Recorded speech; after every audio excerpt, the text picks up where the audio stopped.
Hey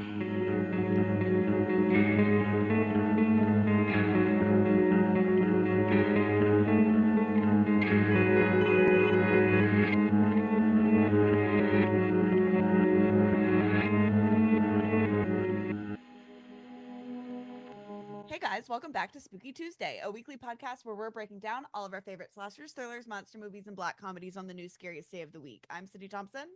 I'm Monica Haidt. And I'm Chelsea Jeff, and we're so excited. We don't have a theme, but we also a little bit sneaky do have a theme. Sneaky, maybe who can say? But we're at least following last week's pattern of staying in our 2025 new movie beat. So very exciting because this week we are doing 2025's Clown in a Cornfield. It's a classic. It's a classic. A modern, immediate classic. Yeah, that's it's a club classic, actually. The jury just came back in and they've said it's an instant classic. Yeah, we polled everybody. It live, and that was us. And that was all the yeah. And we did our podcast, so the Discord. Yeah, I was gonna say the Discord because then it wouldn't have come back as that. That would not be unanimous over there, but guess what? It's unanimous here. But if you haven't seen Clown in a Cornfield, or if you have short-term memory loss and it's already gone, let me just refresh for you. The IMDb logline reads, "A fading Midwestern town in which Frendo the Clown, a symbol of bygone success, reemerges as a terrifying scourge." That is not a properly written sentence. That's not a sentence. Did I copy it over wrong? Let me just... No, a fading Midwestern... So, wait, okay, if you took out the part in the commas, it just says, "A fading Midwestern town in which Frendo the Clown reemerges as a terrifying scourge." Which makes sense, but again, it's not proper grammar. Yeah, it doesn't feel like it feels like it's missing an action. It kind of works. It just tells you the setting, sort of, which is great. Don't tell me. I didn't really know anything other than that going into the movie. I mean, I knew there was a clown in a cornfield, and that's kind of all that I had until I started to get TikToks. Well, the thing is, you're talking about this clown in the cornfield, but you haven't even talked about the corn in the clown. The corn in the clownfield, which is just as important and iconic and immediately classic. Important. And yesterday, I texted Chelsea that I was tempted by, and Sydney, sorry, but Chelsea did something about it. I was tempted to. I don't have the same skills that Chelsea does. Okay, it's fine. It wasn't like a request like that. I was just that's a natural gift, Chelsea. That's true. I was being so honest. This is I was tempted. They don't know what you're talking about yet. I was tempted to use AI for the very first time because all I wanted was to look at what a clown field would look like a field of clowns, specifically with a corn in it. And so, yeah, Chelsea made that. There's the corn and all the clowns are the field. And that's why you should support young aspiring artists such as Chelsea Duff here. And you should never use AI because AI would have made that look like shit. And also, I'm sorry I keep touching. Chelsea made it look like art because it is. And I'm sorry I keep touching my clown nose every time I emote. It tries to fly off of my face. It is for a child, and I don't have a child-sized nose. But yeah, I'm pretty sure I'm the only one here who's read the book for Clown in a Cornfield, and that is correct. Some might find it shocking that it's based on a book because it is such a silly little concept. But a slasher book is a wonderful thing, okay? But unfortunately, it was a slasher book, and I read it 3 years ago, so my memory of it was so vague, so incredibly vague, that I didn't even have the opportunity to get mad about the absolute myriad of things that they changed for this movie, which I just was refreshing my brain on Reddit, seeing what the Redditors said. And they did make like a lot of changes, which is shocking because Clown in the Cornfield, the book, is not that complicated either. It is a clown slasher. It is a clown slasher, but they had a couple other little twisties and little turnies that were in that. that I totally forgot about, but were very, very fun. Now that it's off. There It's it going goes. back on. It's going back on. Now that I have to hold it whenever I talk. Now that I've been reminded of them, I wonder why they didn't put them in. But Well, what I saw, I read an interview with the author of the book, Adam Cesare. I don't know his yeah, name. Well, I know what it looks like, but I just don't know how to sound it out loud. Um, Cesar. I don't but know. perhaps. I just said it like that because it sounded fun to say It it that way. felt Keep right. going. Yeah. Um, the person who did the original script for the movie had a lot even bigger, more differences from the book. And then when Eli Craig came on as the director, he read the book and he was like, "Oh, what if we pull all of these elements back in?" So it was like the book is over here and then the movie was over here and then the movie we see met somewhere in the middle. So Okay. it is much more book friendly than was originally intended to be. And Adam Cesare's his general philosophy, he said, is like let filmmakers be filmmakers and let authors be authors, and if they're going to make it into a movie, I'm going to let them do their thing and they know their craft and their medium, and I'll stay over here in my lane. Which is like a nice approach, but also like, well, it's your story, girl. So Yeah, girl. he seemed happy with it though, and he said there were some things that they changed that if he could go back in time and like retcon it into his book, he would. So we'll talk Oh, about that interesting. later. It's like one main thing that like makes sense why he would not do it that way in his book, because he, as a book author, knows that he's writing a series. I think there are 3 books Uh-huh. out now, and he already said he's doing a 4th Yes. book. So it's like something he would have done to give you more time with the characters in that sense, but he knew like there would be more time later on down the road. Okay. But he seemed to be pretty happy with it. So, I'm sure there are a lot of differences, and I want to read the book. So there was a lot of articles that I came across that were hinting about what comes next in the storyline that I like had to look away from. But Yeah, seems I remember interesting. not being like super like taken. I could go to my Goodreads and see what I said for this one back then. But I remember not being super moved. I was like, I don't need to read the sequels, but I'm feeling inspired now. I'm feeling inspired now. Okay, we decided that this is going in the Criterion collection. The jury came back and said Uh-huh. that. But like I think I'm like the least enthused out of the 3 of us, cuz it's not Really? perfect. Yeah. I was not gung ho for this. I was trying to get us to do Ugly Stepsister. Oh. But I liked it a lot, but it's like I think it's like a best scene with a friend. There it goes. That scene with a friend in a movie theater, because that's how Sydney and I saw it first, and I had such a blast. But I was a little Everybody more in the critical the last time around. everybody in the theater was like so interactive with the movie, and Oh, you had a like good showing. And it was yes. at fucking noon on a Tuesday.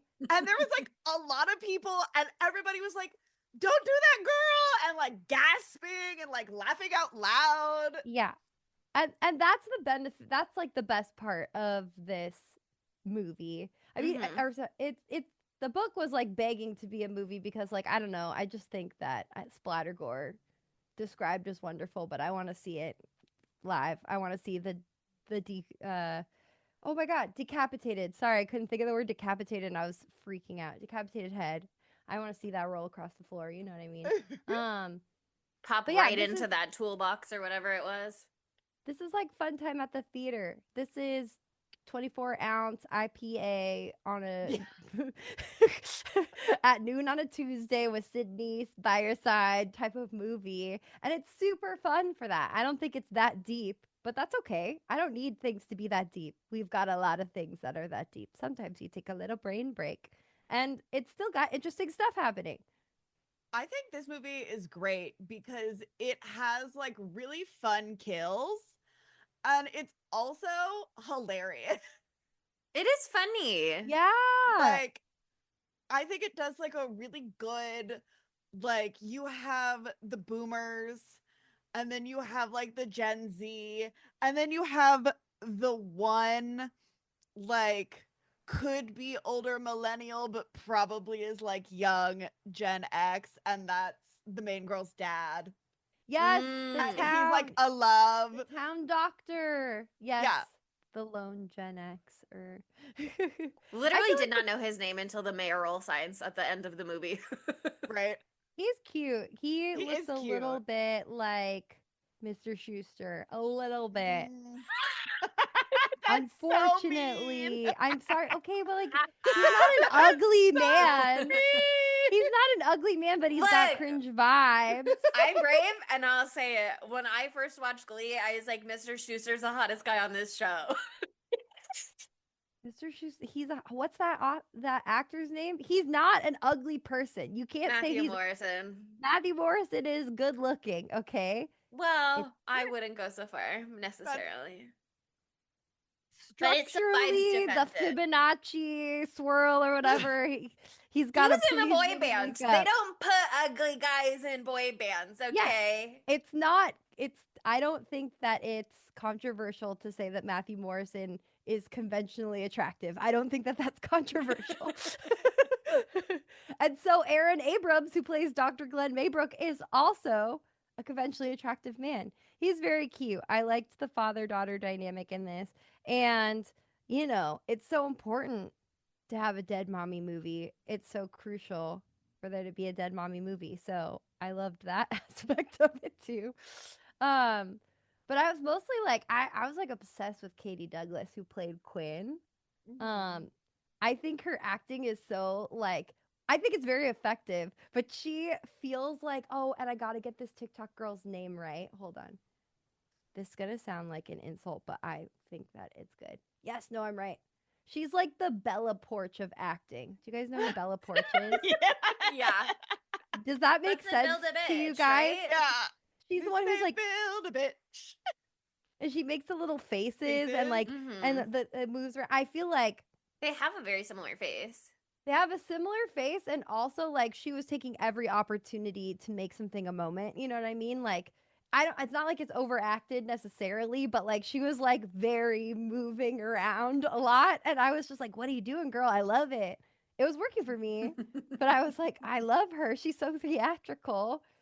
She's so cute, and she's also about 1 foot tall, which is Yeah. crazy." Yeah. Well, I've said this about 100 bazillion times, but for anybody who doesn't share this podcast with me and isn't in our Patreon, they maybe don't know. But I unfortunately was obsessed with this season of Ginny and Georgia, which Katie Douglas is on, and she has, I mean, she's got a lot going on this season. But one of the things that she has going on this season is a very cute storyline, that's like queer and like sweet and romantic, Yay. and her love interest is like very cute. And so I was really rooting for that storyline. Overall, Max really touched my heart this season, just in case anybody else is really into Ginny and Georgia. But I was getting 1,000 Ginny and Georgia Hive million- rise. Ginny and Georgia Hive rise. Look, I was not in it before. I just was a watcher of the show, but now I'm fucking in it, I guess. I was getting 1,000 bazillion TikToks, and I was sitting and watching all of them. And then it went, oh, you must like Katie Douglas. Let me show you these TikToks from this other thing that she's in, which is Clown in a Cornfield. And I didn't even know that she was in it or literally anything about it until I was watching spoiler, until I was watching two guys have it out, and then the girls go, oh. So like I came in with some big spoilers for the movie. Yeah. But I saw that and I went, what is this? What am I watching right now? And I checked the hashtags and it was Clown in a Cornfield, and I was like, okay, I'm in. I guess I have to see this movie. I guess I must see it. Because yeah, there was big debate between Sydney and I if you were gonna like it, because you asked if we'd like it or if you'd like it, excuse me, and we were like, I don't know. We talked about it for a good long period of time.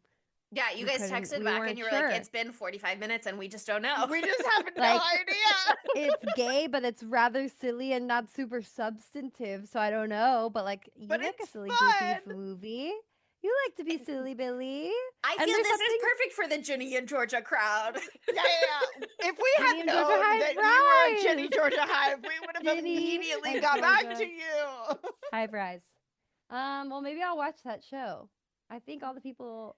I did watch a video that came up on my For You page or on Instagram. I don't have TikTok. Don't think I know what's going on. And it was like ranking the casting of the younger characters for Ginny and Georgia and if they look like the older ones. And so I looked at all of them.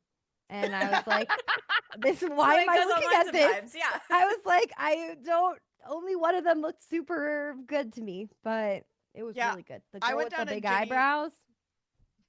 I went down a Ginny and Georgia path where a thing from this new season came up, and I've never seen an episode, but I was like, oh, that took a turn. Yeah. It's just one of those shows on Netflix, and it's got a lot of actors from Degrassi in it, including Sav from Degrassi, aka Raymond A. Black, and he was also in several episodes of Orphan Black. And he's very sexy, and he has an incredibly full, luscious beard in Ginny and Georgia. So that was great. But I would not have told you that it was a good show until the third season really got me. I'll just start at the third season. I think that, not to be a Ginny and Georgia podcast, I think the third season kind of justifies them having 2 seasons before that. I don't know if it would hit as much if you weren't locked in, but I can't in good faith be like, you should watch 3 full seasons of Ginny and Georgia. It's just if you're already there. It's only 30 hours, so I'll do it. Yeah, that's so true. You've got 30 spare hours that you're always looking to fill. I told you I'm taking a break on Supernatural, so I'll put something else on in the background. Oh, perfect. And I just finished Overcompensating, so now I'm... Such a great show. Everybody needs to watch. Incredible show. Just like we were last episode. Maybe I was thinking about, I was telling them, hello listeners, I was telling Sydney and Monica before we started recording, I was like, why did I feel like Overcompensating was going to be, are you okay? I have a cough. Sorry. Why did I feel like Overcompensating was going to be relevant this episode? And it's occurring to me now that maybe I was thinking about it when we did Final Destination Bloodlines. Because there was some talk about whether those people seemed age appropriate for their roles. And part of the thing that isn't overcompensating is that all of the 30-year-old actors are just playing their younger 20-year-old selves. And some people took issue with that. But it's like, first of all, get over it. And Benito made that shit himself about himself so he can play himself. But also, and he's so handsome. I love when you're supposed to be 15, but it's clearly a 30-year-old playing. Yeah. I think that is so funny. That's great. And also not that it's as dramatic as Pen 15, but sometimes when you're telling yourself in a younger version, you just have to do it yourself. You know, you just have to get in there. And they did it across the board. It wasn't it was some 30-year-old. One person stood out. One 18-year-old or something like that. I think maybe one of the youngest people in the plot or in the whole thing is Emma or Emily or whatever, and she's 24. That's still older than you are in college. So, and that was fine. But yeah, I love that show so much. I finished it last night. It's beautiful. It's gorgeous. Everybody should watch. Everyone should cry it and watch. And if anyone wants to talk about it, I feel like they deleted an episode. Just saying. I felt like there was a plot gap between the Thanksgiving episode and the final episode. And I feel like they were alluding to things that we should have already found out at some point, but we didn't. Yeah. I feel like there was cutting room floor shit. I don't know why. I still think it worked fine, but I just was like, why didn't we see them make the short film? And when did George and what's Benny Drama's name in the show? I forgot. Main character. Benito Skinner. Benito Skinner's name in the show. Whatever. I was like, when did they become so friends? I knew they were friends, but they didn't ever really show. Yeah, he's Benny. Okay, they never really show them becoming friends, and then you just see him say me that one thing. So whatever. Anyway, anyone wants to talk to me about that? We're going back to being a horror movie podcast. So bye. Don't worry, we're still gonna talk about gay Whatever. stuff. Luckily, we're still gonna talk about gay It's stuff. queer Anyway, media. That's it's queer relevant. media, and it was specifically written by someone exactly our age, so it is exactly depicting my Our time college period. experience. Yeah. It is fucking crazy. But anyway, this movie, yeah, I mean, we shouldn't have to go through it Okay, moment wait. by moment, but So, like I said, I came into the movie having already seen that specific TikTok with that twist. And I saw another one that was like a Katie Douglas one where she was like, "Don't call me sweetheart," or whatever she yells at the end of the movie. So I had like ideas of more of what was going on. I didn't see anything specifically about the plot beyond that. But on a rewatch, because I didn't have this experience watching it the first time because I had that was also fresh. On a rewatch, I felt like they were doing a lot of misdirection with like Rust and Cole and stuff like that. And I mean, Monica, you read the book, but Sydney, I'm wondering, with you coming in like fully blank slate, what you were thinking, if you were like making guesses when you were watching, if you had any suspicions of anybody. Not really. Like at first, I was just like, who could it be? And then there was multiple, and I was like, oh my god, there's so many of them. Like I didn't think it was Cole ever, but I didn't know who else it would be. I did. They were really trying to make you think that, which is what I realized this watch around. Yeah, I did not realize that on the first watch. I only realized it on the second watch, where I was like, oh, they're really like leaning into this.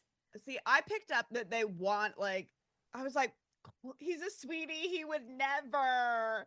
He has that perfect 90s boy dreamboat hair, Leo DiCaprio hair. Do you want to know who he reminds me of?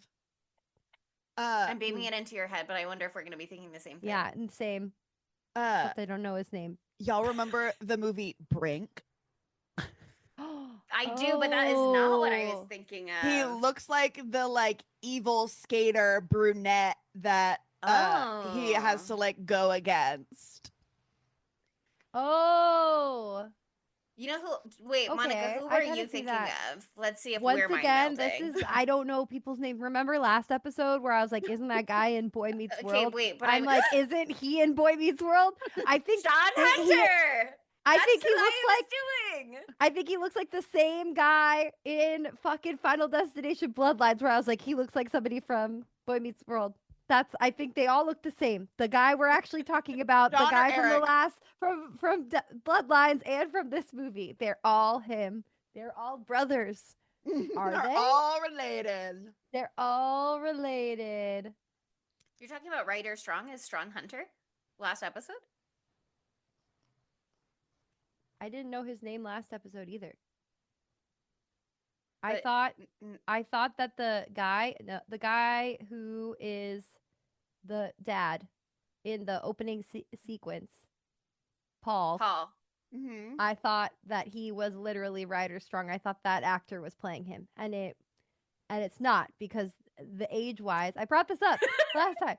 Age-wise, that makes no sense. Maybe I wasn't following closely enough along with. No, it's because I never said Ryder Strong, because I don't fucking know his name. This is the first time I've known his name right now. You don't know Sean Hunter's name though, right? You don't know Sean Hunter's name. That's Ryder Strong's character. Oh. I was like, are we talking about two different actors? I was totally lost. I didn't actually watch Boy Meets World. That's why. That's why I'm getting all this wrong, because I didn't actually watch it. I just seen his face around the town, and I thought, and I have face blindness or something. I don't know, but I still think that he looks like Cole from this movie. So whatever, we're on the same page and everything's fine. We can go back to talking about the movie. Everything's okay. No more teen media distractions, you guys. Don't worry. We're talking about Carson McCormick now. That's who we're talking about. He's such a little cutie. He's so cute in this. I think all of the like little teens are like kind of cute. Also, love that there's a girl named Janet, like a teen named Janet in 2000. 25. Well, that kind of goes with the vibe of like the parents who are stuck in the past, and so they're naming their kids. Like Ronnie is also like an old-fashioned kind of name as well. Rust is a choice of a name as well. Rusted. Yeah, that's an old-timey kind of name. So I feel like that makes But sense. then you have like Tucker. Tucker is timeless. Tuck everlasting. There you go. Just found out that this is fast. The cast of It's Always Sunny in Philadelphia met in auditions for Tuck Everlasting. That's where they met for the first time, and they fell in love with each other, and then they came up with the idea. Day? I Was that can't auditions for Tuck Everlasting? I can't make Charlie Day was. Yes, he was a young whippersnapper back then. He'd be great. He would be great. Maybe isn't there like a younger brother? Maybe there are Tuck other people in the family. Okay. Anyway, sorry. That like real. I saw that. That it changed my so life. Funny. Let's run a tally. How many other forms of media can we discuss when we're trying to talk about corn in a clown field? This episode is unhinged. Sorry. Well, what do you expect? The movie that we're covering is Corn in a Clown Field. There's a corn. There's many clowns. There's a corn. There's a clown field. What do you want? Okay, wait. Okay, I have something to say. Actually, the opening is the opening. It's whatever. I don't have anything to say about that. What I want to say is I like the conceit of this movie. I like that maybe that's not the right term, but I like that the main group of kids are making these spooky videos about YouTube Friendo. videos. I love that they're doing like found footage style stuff too, because I love that, and I used to make horror movies with my friends when I was a little kid, so that felt real. And kids are doing that. YouTube. Have you heard of it? We're on there right now. You're watching us right now on YouTube. Do you know it? So and just like them, we've got 65,000 subscribers. Yes, all 60. Hello, manifesting. Join me really quick in manifesting. Okay, by next week. But no, wait, sorry. I liked that they were doing that because it made them not believe that real harm could come to them. Sorry, I would never have said my point otherwise. You go, Sydney. I was gonna say I really like the intro for this. We're like transported back to 1991, and they did okay on the costuming for that, right? But I love where it's a boy and a girl, and he's like holding a joint, and she's like in the cornfield, and he's like, "You want to get high?" And she just takes off her top, and he's like, "Or we don't." Or whatever. Yeah. Or that. Like, and he like follows her into the cornfield. I thought that was like so fucking funny and like so classic teenage boy. I did get some like Scream vibes from this movie. But I mean, just slasher in general, because I also at one point was like, "I'm kidding, I know what you did last summer" vibes, and then I was like, "No, you're making up slasher stuff." But that movie with its like cold opening kind of felt similar-ish. And it felt like it spoke to the rules of slashers that Scream really gets into. One of them being like, if you do drugs or have sex in a horror movie, you die, which is what happens to the couple in the opening. They're doing drugs and they're sneaking away to have sex. So, by those rules, they must go. Dunzo. Yeah. They really follow the rules in this one. Okay, I have a question. What? Do we think that Cole's dad killed the people in the 90s, or was like, because it was just one, like, who do we think? Was it like another adult in town? Like, was it like, well, it was only one that we saw. I think they culled that whole friend group. Well, there was just the article that they saw on the wall, and it was just the two that we saw being killed.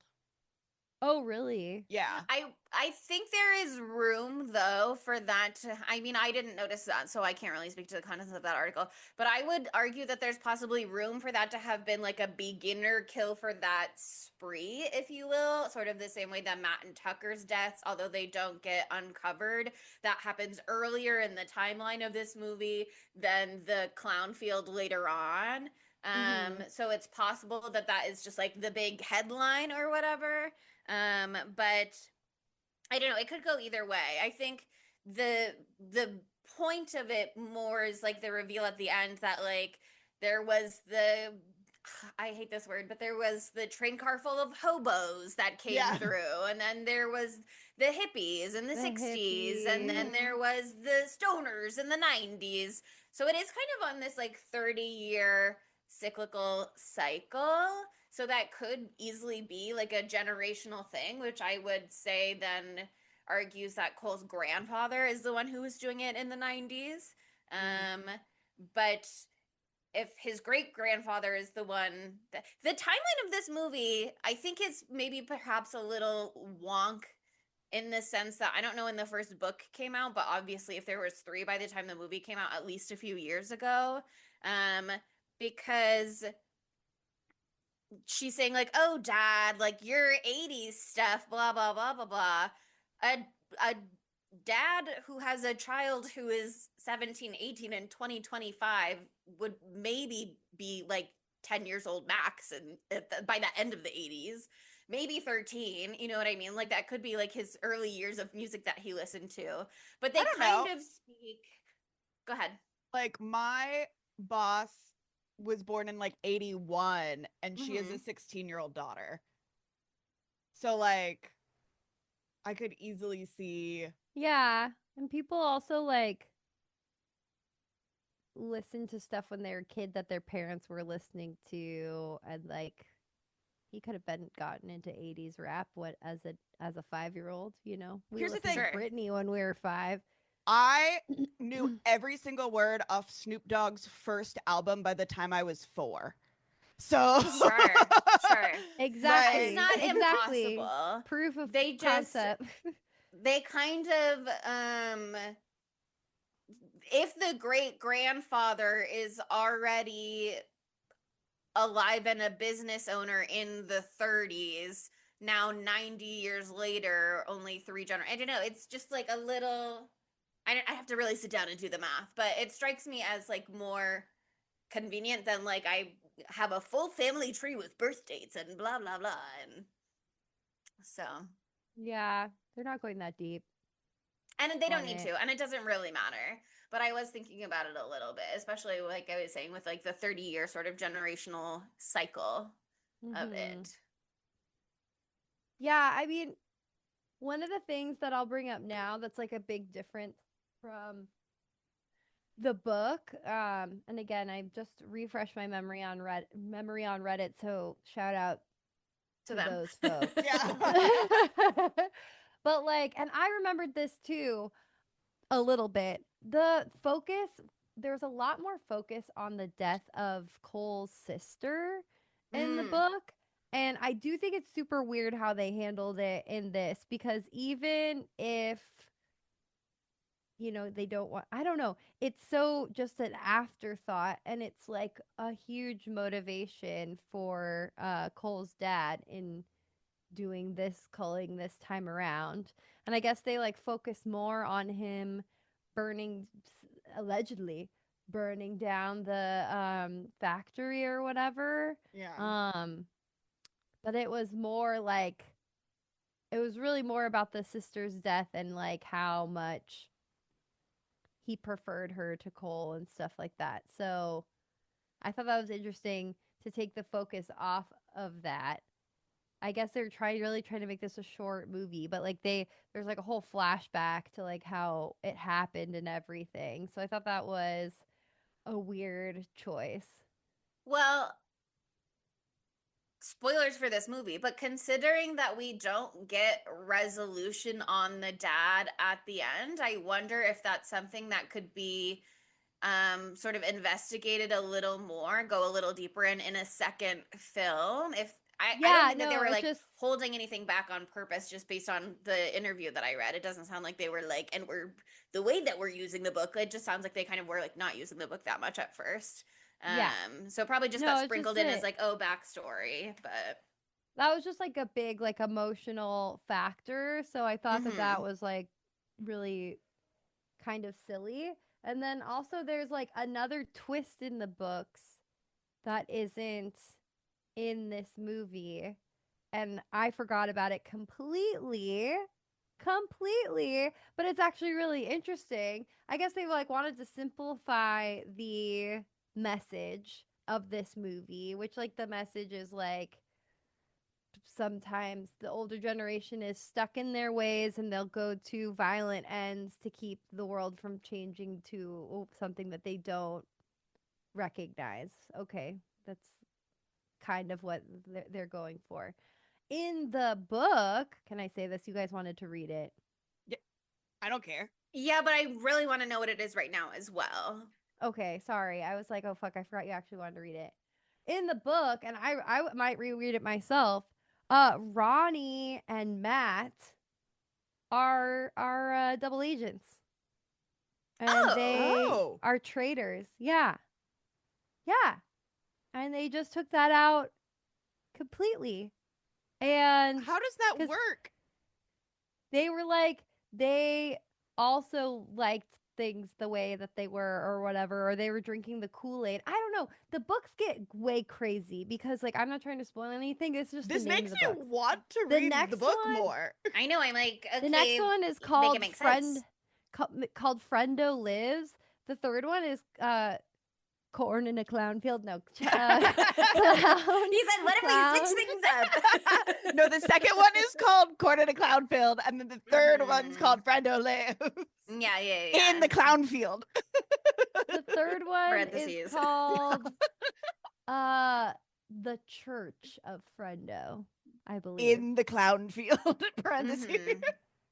The Church of Friendo. Let me just make sure. The Church of Friendo, Clown of the Cornfield 3. Yeah.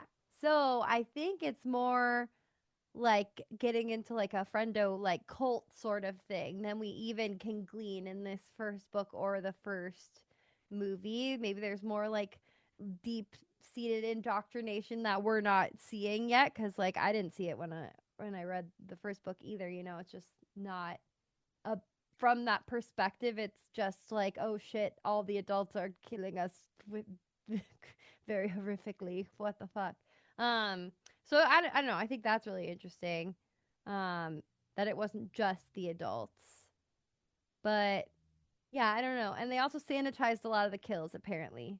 They're like a lot more gruesome. Some of that might be like in a book you can do literally anything without the bounds of reality holding you down, and in a movie you have stunt people and you have a limited budget, and you know this isn't a high budget movie, so maybe that's part of the reason they did that. But I remember the like barn party. I remember from the book it being like fucking insane. And like, yeah, some people die, but it's not that crazy at all in the movie. It's just like the DJ getting shot in the head, which I thought was so funny. He was like, "Oh, look, it's Brendo. Pachow." I thought that was so funny. One, we like I loved that scene because I do. Like, one, I love a barn party. It reminds me of my high school experience of I'm just so getting jealous. absolutely plastered in a field. That sounds so fun. I wish I wasn't straight edge in high school. Damn, just clowns. But did you have clown fields? No, there was cows. That's important. Almost kind of sounds like clown. Yeah. Sounds more like clown than other words. But like that is so right. I think you're onto something there. So they both start with a C. But like the DJ being like, you know, his little speech that he does, and then Cole gives like his own little speech, and you're just like, he's so his father's son. It's crazy. That was so founder of the town son vibes. Right? It was crazy. And you're just like, I keep forgetting her name. Her name is Quinn. And they're like making out in like a side barn, not the main barn, like a little side barn. And she is like, I love her taking initiative. Oh, she's like a horny kisses. That was crazy. That was crazy style if I've ever seen it. I was like, oh my god, she has the sexual prowess of someone 3 times her age because I don't have that. Jesus Christ. Monica, whip that out with Adam right now. I know. Report Oh my God, back. I was like taking vigorous notes. Write that down. Write that down. But then him being like, I don't know. I have like a lot of taking stuff a going beer on. slow. He's like, I have a lot of stuff going on right now, and that you're just like murdering people, like murdering your friends, maybe. Like what? And then I think the like, first time I watched that, I was like, his dead sister, sad. Right. And then the I second forgot time I was about like, that by oh, then. Yeah, I know. they're making him villainous in the scene. This is the scene that's supposed to convince me for sure that he's the killer. Right? Because who would turn down the main girl? But it's great because he's gay. He's just a little gay guy. He's just a little He's cutie a pie. gay guy. I love Rustin because we meet him like relatively like right off the jump from the movie, and then you don't really see him again, and then you almost hit him with your car, and then he has a dead deer in his arms. Only a 4-pointer. Not even. And like they have like fun little banter where it's like, yeah, he practices his boy band moves in the mirror. Like I know, it's such an interesting. Or when Cole was like, yeah, we used to hunt together. Like, yeah. No, I won't. It is an interesting dynamic that we see in that scene, though, because he says, like, that's barely a 4-pointer. And he says, it's a month of free dinner while my pop's out of work. So it's like both reminding us, it's like Cole has privilege in this town that other people don't have. But it's also like Cole is kind of trying to come in with like this rapport of like, oh, I tease you about your hunting triumphs or failures or whatever. And then Rustin's being like, actually, we don't do that anymore. We lost that privilege. I wonder if you turned away from our love. You can't razz me anymore. Get the fuck out of here. Do they go into the book more about like why they split? Did they split because his sister died? Do they split because like the factory burned down and everybody thinks it's Cole? Like, I don't remember, that's implied. But I think that the other reason why they broke up, at least in the movie, was because like Cole wasn't ready to be out yet. Yeah. And so I think Russ was like, more and ready here's the to thing, be out than Cole was. I'm just gonna say, small town redneck hunter boy probably would also not be ready. No, I liked that he was the one who was ready. He's like, I'm already a fucking freak here. I'm just gonna be who I am. But just like in real life. Yeah. Questionable. Look, sometimes some people are just that man's gonna be DL until his memo is at least dead. Maybe she's already dead. Okay. Maybe he's a very understanding mama. Maybe she already died when he was 14 and he went, and now I'm ready. But my stupid boyfriend Cole is not. So I guess we're over. But that was one of the things that Adam Cesare, I looked up how to say his name. I guess I don't know that he says it, but that's how the Italian last name is pronounced. Love him. But in the book, he said they're only revealed to have a romantic history in that scene at the end in the like mill or whatever when there's the kiss. And in the books, I don't know if it's all just from Quinn's perspective. I don't know if Monica can fill that in. But that scene at least is from Quinn's perspective. And she like doesn't understand what's happening at first. Like at first she thinks that Rust is giving Cole CPR. And it's only after a second or two that she like processes what she's seeing and the implications of it.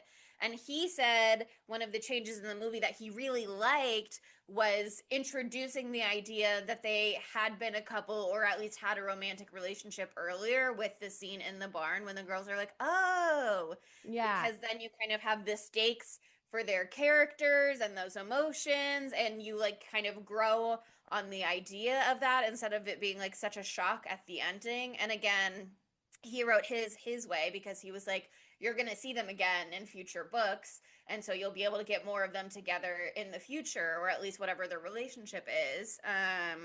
But he really liked in the movie the way that it was like brought into the story earlier on. So I don't know how much space there would be at the end of the first book to get into like why things were totally fractured. Yeah. I don't think so, because it's from Quinn's perspective, because that makes sense. It's the entry point into this town. She doesn't know anything that's going on, neither do you as a reader, and so as she finds out, you find out. I feel like that's a good entry point. New girl in town. Oh, they use the word cull, the rotten crop of kids. Oh. So cull is the right word. I love that. Okay. Can we talk about the adults in this town? Like the other adults? Because like the first adult that we meet is the teacher, right? Oh my god. Or it's the teacher, and then the people at the lady at the diner, and then the sheriff, and then the liquor store guy. The liquor store guy. Or maybe it's not a liquor store. Maybe it's just like a corner store and they have liquor. Yeah, at the bodega. Like 7-Eleven. And then there's that lady who's in her front yard who's just like at everyone.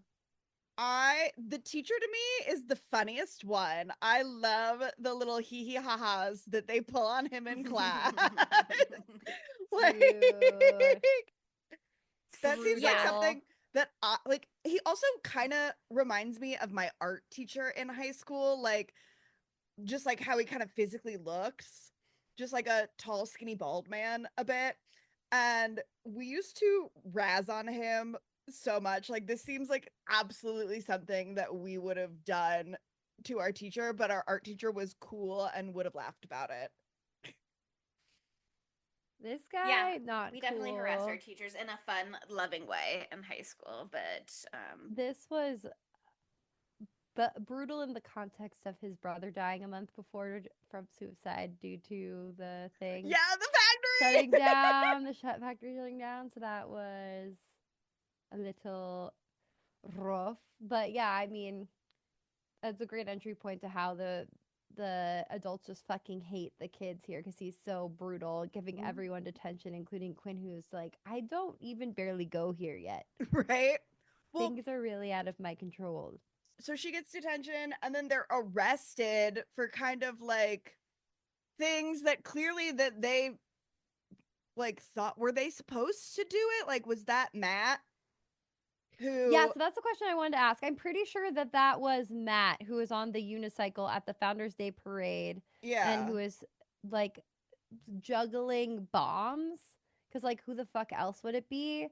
But also, like, why the fuck was he juggling bombs? Like, what? Why are they taking this so far? They literally are being accused of arson, and then they're like bringing fire. Right. Like, and then they're like, we didn't do this. And it's like, but if that's Matt, it is. Even if you guys are like, well, we didn't know what Matt was gonna do. It's like, well, you guys still knew something was happening and set up to film it. Yeah. So there's really no. A little wonk. Yeah. Also, maybe a scene got cut or something. To go back even further, because we're all over the place. When the first time they're hanging out, like after late night detention or whatever, their little bonfire, and Tucker's dressed up as the friendo who like fake kills Matt, and then they see another friendo, and she's like, what is this? And then Tucker's like playing his drums, whatnot, and you see the friendo in the Ring camera. That was really creepy. That would be like one of my biggest nightmares ever. Like, horrible. Could you imagine getting a notification? Like, imagine you're like laying in your bed and you're a little high and you get like a notification that somebody is at your door, and it's just somebody in a clown mask. I'd shit my pants immediately. Yeah. It's not my business who's at my door. I keep that thing locked and I don't want to see. I bet weirdos have come up to my door. I live on a big cross street. I don't want to see it. That's not for me, actually. Well, that's one of the things that you said this earlier, but I want to touch on it again. I think it's so interesting the way, I mean, obviously a big plot of this movie is like the generational shift and like the tension between different generations and the way that they live their lives, and setting up these they may even be Gen Alpha. I don't know, but maybe they're Gen Z still. These high school kids as like they're so obsessed Gen with Alphas are like the oldest is like 10, maybe. who can say? Nobody knows. Yeah, because like but 17-year-olds today would still be Gen Z. okay. Gen Z kids, everything is content to them. We're always filming everything. Everything is a prank. Like everything can be mined. They have that video up of the teacher freaking out on YouTube immediately. Like they're sitting in detention at the end of the day and they're like, it already has 30,000 views, which is like, oh my God, you guys need to calm down. Right. But that's how they build their following, I guess. That many people in the town. I guess they reach outside of the town. Yeah, they've got followers. Well, it makes sense that they would be able to build a decent following doing these like horror short films, especially if there's like any connection to like true crime in their area. That for sure, there'd be a market for that online. They're well shot as well. Yeah, they do a good job with it. They have fun with it for sure. They're well skilled. But having that be such a pitfall of the generation and using that for these kids in this movie sets them up to be really good teens in a slasher movie, because whenever there's something suspicious, they're so willing to completely dismiss it and be like, oh, Matt isn't texting me back, Tucker's not texting me back, I'm not worried about anything that's happening to them or has happened to them. I'm able to jump right to, oh, they're trying to trick me. So even when I see a decapitated head and a girl shot with an arrow, I'm more predisposed to go, this must be some crazy prank that they're pulling off, rather than there is danger afoot. Yeah, Chelsea, that is a great little trope. Make you reconsider your prankster trickster ways? Has that ever made you think about how maybe you do something weird and we'll just think, oh, that's just Chelsea being an evil prankster, and then you're left there dying on the floor? I've thought a lot about how if I died, how long would it take anybody to find me or figure that out? But the prank because I'm kind of a homebody. I've actually thought this through. I think it could take a while. The prank element just is not part of that equation for me. Well, I hope that at one point in your life you do some self-reflection. Did y'all ever wonder how, like, we saw Matt, like, after Tucker is killed, we never see him or his body, like, ever again, and we only get, like, one, have you heard from Tucker? And then never again. We at least see Matt's head, so they realize that he's dead, but I'm like, that would have been another great time to just, like, for Tucker's dead body to be there also. I know. He got wrapped up in plastic sheeting, and that was the last we saw of him. Okay, but also another question that I have is, who do we think were the other friendos? Because there's the one that got shot. Yeah, I counted, and there's like 10 of them plus Cole's dad. Yeah, so like there's a lot of people in the town that are involved. Yeah, I know, but like we don't know them. Yeah, we never meet them in the movie, at least. We never. Do you think Cole's mom is involved or just Cole's dad? Oh, I would think probably just Cole's dad, and he's the one keeping the like town tradition alive. It's his lineage, and she seems to be understanding of and being like, no, it was nobody's fault, and you, of course, you didn't know about the teacher's brother, and blah blah blah. So I would tend to think that she is not involved, but sometimes when you marry into the lineage, you gotta uphold the legacy. Yeah, no, I mean, obviously, who knows, it could go either way. She may just be good at keeping it under wraps, but like the evidence that we have makes it seem like she maybe loves her son at least a little bit. Maybe he has one parent that loves him. Yeah, we hope, but we don't know for sure.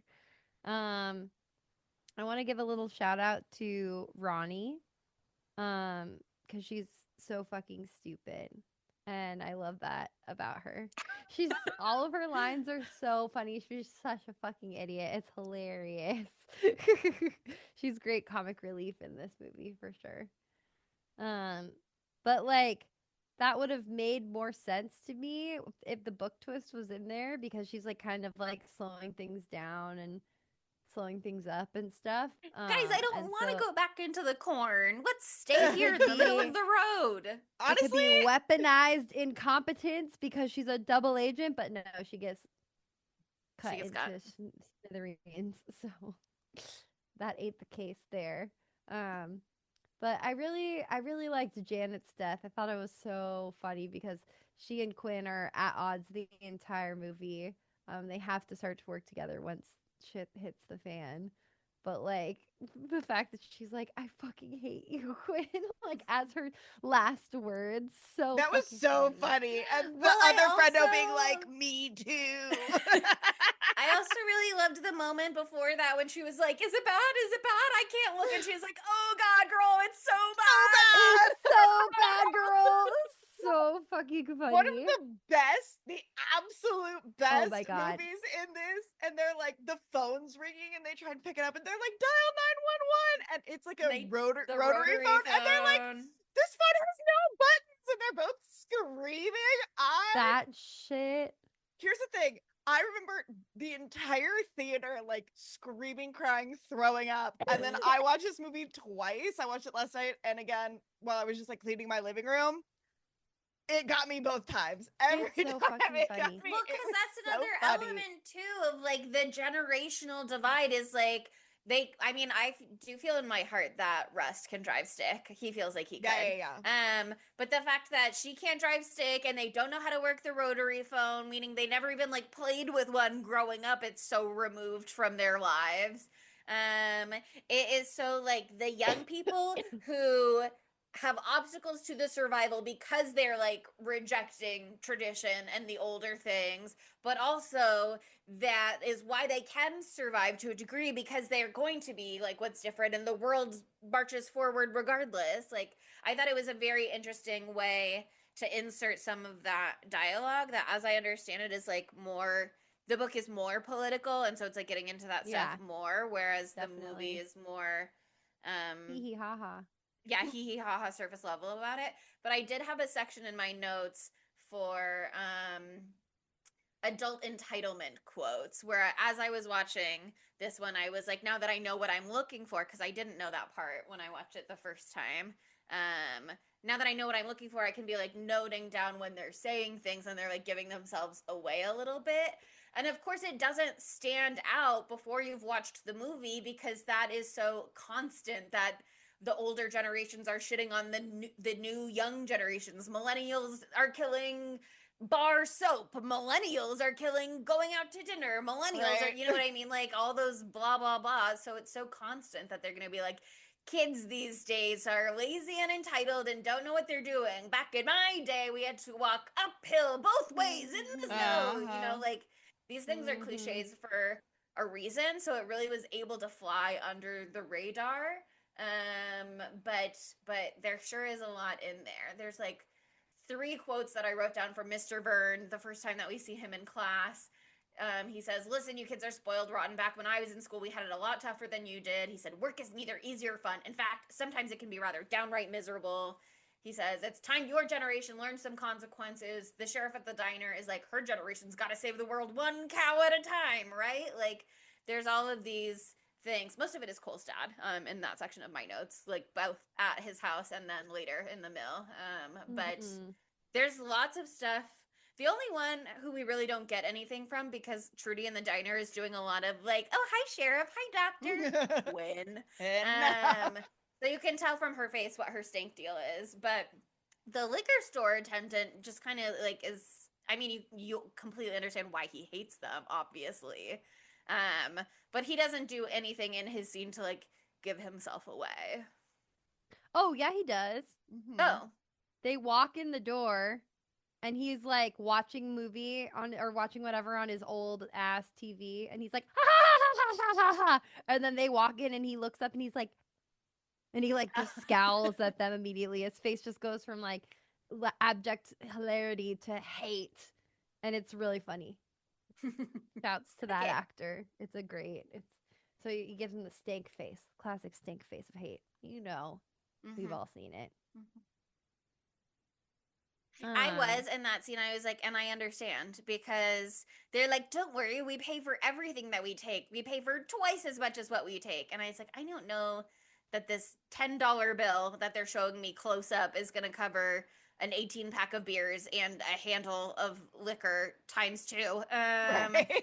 But also, you guys are not accounting for the fact that you're now knocking over shelves and disturbing product, and you're making a nuisance, and somebody's gonna have to clean that stuff up. Stressing him out. Right.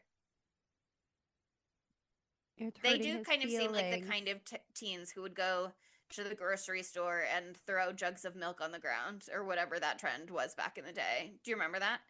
No. It was like teens. So fucked up. The teens, the youths. They would grab like a gallon of milk and then they would like smash it on the floor and pretend to fall so that other people in the aisle would be like, "Oh my god, like are you okay?" I think was what was like supposed to be. I don't know.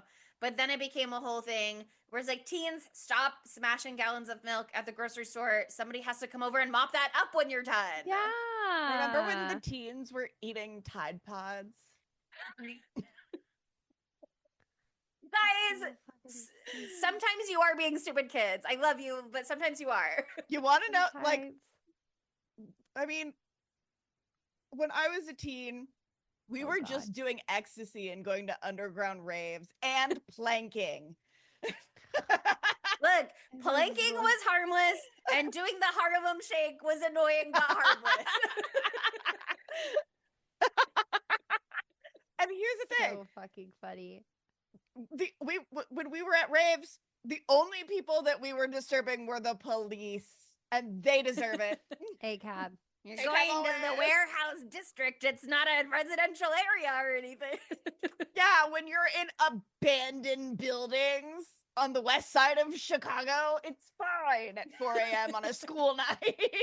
I'm sure we did do annoying, terrible things. I'm sure we did. I definitely got kicked out of at least 2 miles when I was younger for, being annoying nuisances who were like running around and such. You know what we did though? We were, not that I ever did anything bad, to be clear, just other people. Never. When we would wait for the midnight releases of all the Harry Potter books. Yeah. Oh, baby. And our parents would kill left to us relive there. that. That was the height of my life. Anyway, keep going. I miss going to like midnight movie premieres. You know what I mean? Like I did that. Now all the midnight movie premieres are at 7 p.m. on Thursday. That's bullshit. I'm like, which is great when I want to see a movie and also have plans the next day, but you're kind of killing the buzz. Yeah, I remember dragging my friend to see every midnight premiere of Twilight. And you couldn't reserve your seats in advance, so you had to show up early and get in there line. Early and wait. Back in my Should day. we start killing young people because they don't they don't get it like we get it. We're gonna go off on Gen Alpha. Gen Alpha, by the way, started in 2010 and it ended in 2024. So okay. Yeah, so now we're they're Gen. They're 15 at the oldest. Yeah, now we're at Gen Beta Cucks. So if we have children, our kids will all be Gen Beta. Oh, that sucks. I have to wait 15 years to have kids. Oh no, and I won't be able to conceive at that time. Well, it looks like I can't have kids. Oh no, I guess. Oh no, looks like I can't have kids. Can't have a beta cuck as a kid. Stop saying that. It's just Generation Beta. It kind of makes me want to have a kid if I'm gonna have a kid now. So I can designate him as a cuck. So I can bully them. Listen, bullying builds character, and you only allow him to be in the room in a chair that's set aside from the main action. Exactly. You can have dinner in here, but you can't sit at the table. Yeah. Really gonna set a kid up for failure there.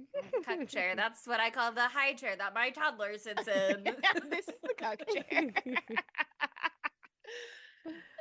Oh my god. Okay, we've talked about a lot of this movie. Are we towards like the climactic reveal now? Oh, is the climactic reveal the Clownfield? No. I was gonna also.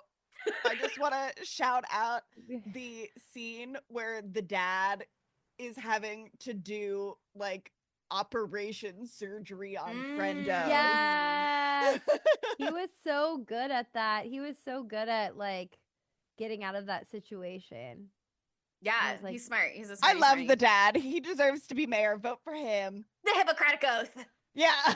He was so funny when he like sat down on the bed to talk to Quinn and like level with her. He was like, God damn it. But no, the Clownfield I liked it. Apparently that's like the main twist of the movie, where it's like you think there's one friendo who's going around menacing, and then it's like, guess what? There's a whole field of friendos. Field of friendos. And I didn't know that going into the movie. That it's a clown field, and there's only one corn there. Yeah. I don't know if you guys noticed it. It was an Easter egg in the movie. But when they all start to emerge, it's so well done, and I think it is like very fun and very spooky. And I also just loved that when the girls are running away, and then Russ is right there with the shotgun. She's just like, "Please don't!" Like she's mild mannered about it. You know what I mean? She's like, I recognize that you made overtures to be my friend, and I kind of spurned you to be with the popular crew, but maybe don't shoot me, maybe. And he's like, I got you. I thought it was really funny when they were like, oh, insert girl's name here. Are you dead? Oh, Ginger! Oh, Ginger, are you dead? That's so sad. When they like doing the arrow. Yeah. What a bad final moment for Ginger. Horrible. Oh, Ginger, did you die? Sucks to die so young. That's what I wrote in my notes. So fucking funny. There's one movie. Oh, it's Tropic Thunder. There's a part in Tropic Thunder where they also think a decapitated head is a prop head. And like, I think it might be Ben Stiller, don't quote me, like licks the bottom of the neck. Like to be a joke, and then it becomes clear that it is someone's real head. So I love it when they do that type of thing. It was just like accidentally covered in her boyfriend's blood. It kind of reminded me too of Scary Movie in the scene that's parodying Tatum's death from Scream, where it's like, oh no, Mr. Killer, oh no, Mr. Ghostface, I want to be in the sequel. Like it felt like that. Totally those vibes. Oh, you're gonna cut my head off? Blah blah blah. Where the decapitated head keeps talking or whatever. Yeah, I do wish that had been more gruesome though, that whole fight, because there's all those other kids that they just like close the barn door and then that part's over. That's crazy. I feel I don't quote me, but I feel like they like lit it on fire or something in the book or something. Like the body count was a lot higher. The dad says at the end that he's like framing Cole for doing a shooting on a barn full of kids. So I don't know if there's like implied violence there that maybe they decided to not film, or it got cut, or they're like, that's just what the narrative that we're going with, and we don't even need to do a cover up that elaborate because the local sheriff is in our pocket, obviously. So we don't even need to fake a shooting. We can just say that there was a shooting and move on. I don't know, but that was one thing where I was like, they just closed the barn doors, and then like that's not relevant to the film at all anymore, that there's a whole barn full of a huge mob of kids right there. Right. Yeah. I thought another plot hole also was that they were at the Founders Day thing earlier in the day, and Cole was casually like, oh, by the way, I throw a party tonight and you should come. And then they're stuck in a fucking jail cell all day. And then all of a sudden it's the party, and he's supposedly the host. And it's the most elaborately decorated party I've seen in quite some time. And when did he set it up? Did he pay someone to do that? Okay, maybe. But I just was like, as a host, it doesn't make sense. He should be stressing out all day about his party. Well, but it's not his home, so I'm willing to believe that he's been working on it all week long. Yeah. Okay, fine. I'm willing to believe that he, Queer Eye style, has had a week in there making over the barn. That's so fucking funny. It was well decorated. It looks very nice. It was very well decorated. I hate that they had to crawl through like a shit pipe. That was pretty funny. Or like a blood drainage pipe from livestock or something. Guts pipe. It was. But I loved the part where she was like, nasty. I'm not going in the shit pipe. And then there was like a big bang. And then she was like, okay, all right, never mind. I'm going I in the mean, shit that's pipe. probably exactly what I would do too. I'd be like, oh, not the shit pipe. And then I'd be like, okay, I'm going. You gotta do it. It's life or death. Okay, now can we talk about the climactic ending? Yes. Yeah. Like, how did you feel when it was revealed who everybody was? I think I remember knew from gasping. the beginning. Oh. Like I wasn't at the end. I like wasn't surprised that it was the sheriff at least. Mm. Well, he's such a cunt in this. Yeah, I like didn't like his vibe. Yeah, and I think once they realized the house was a trap, it did feel like they had purposely separated Cole from everybody else. So I don't remember being surprised by the reveal. I can't remember if I think I had seen the sheriff in one of the TikToks, so I probably knew to some degree that he was involved. I don't remember being surprised about Cole's dad though, but also that actor is very familiar and he was in Abigail and he's been in other stuff, so I wasn't like, yeah, it was one of those things where it's like you see a familiar face who's been in lots of horror stuff in a movie and you're like, okay, they're gonna have a prominent role, they're not just like someone's dad. Yeah, totally. I liked the reveal. I think it's just a fun concept in general.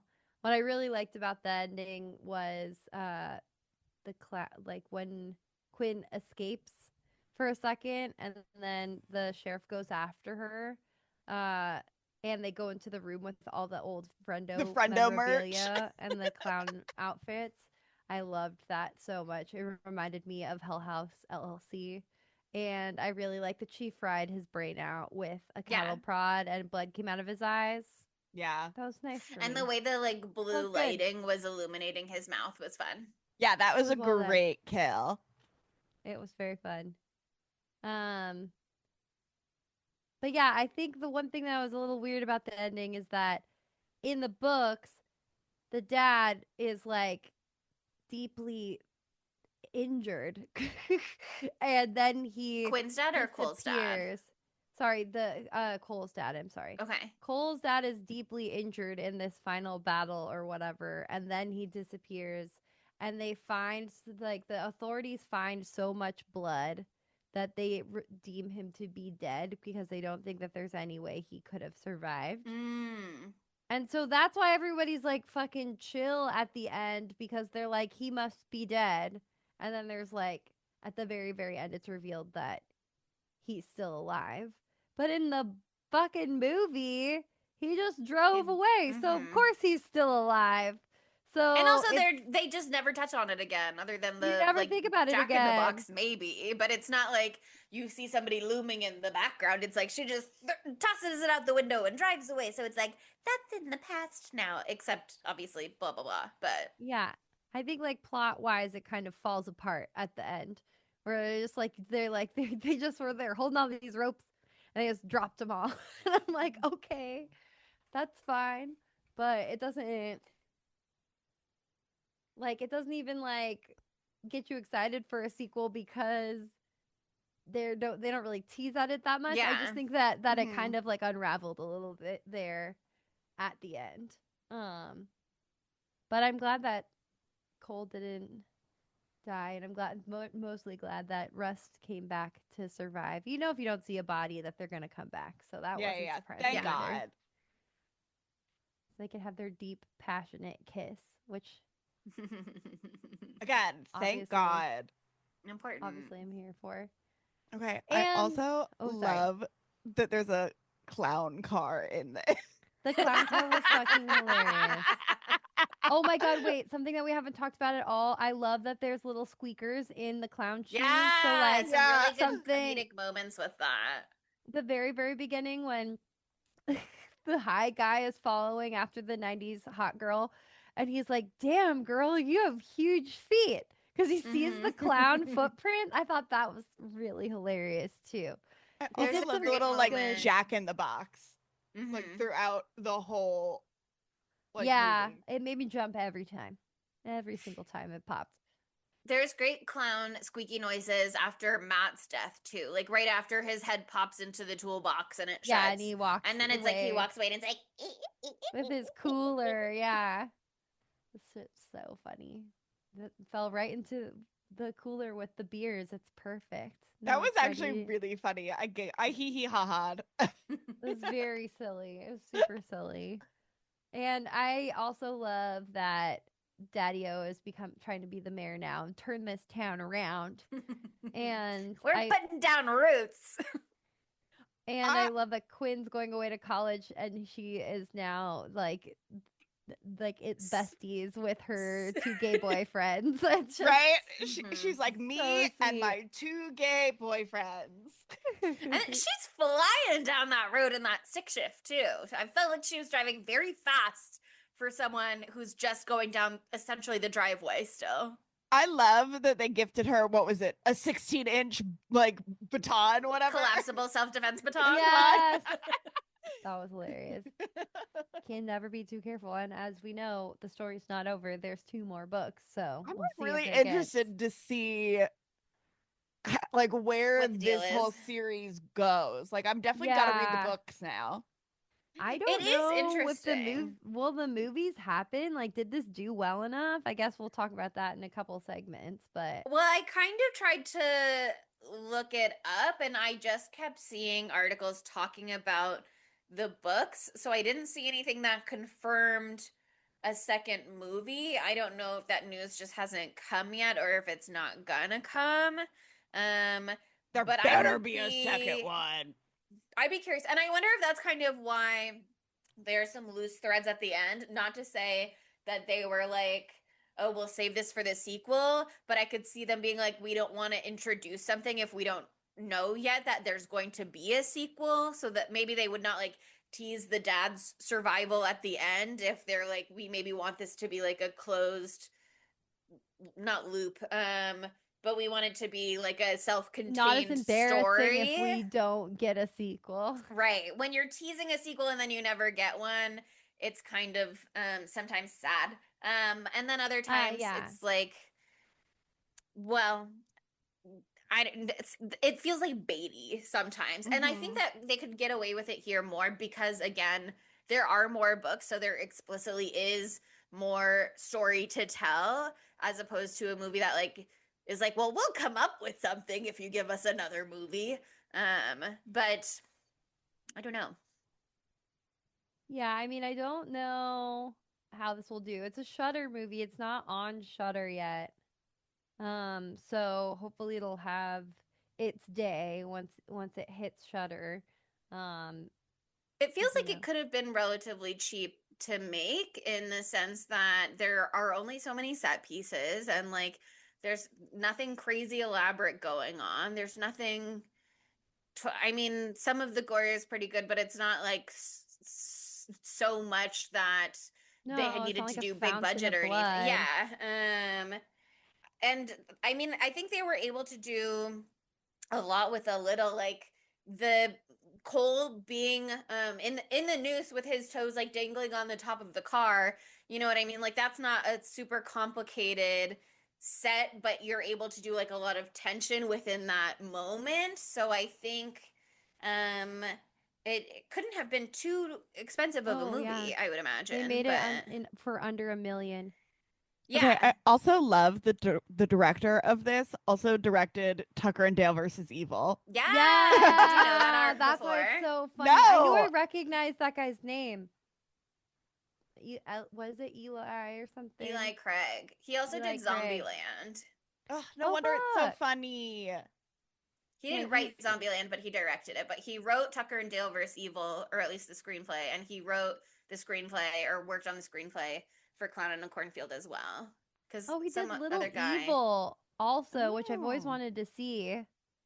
I'm not familiar with that. Adam Scott is in it, and there is a little like Omen boy and Evangeline Lilly.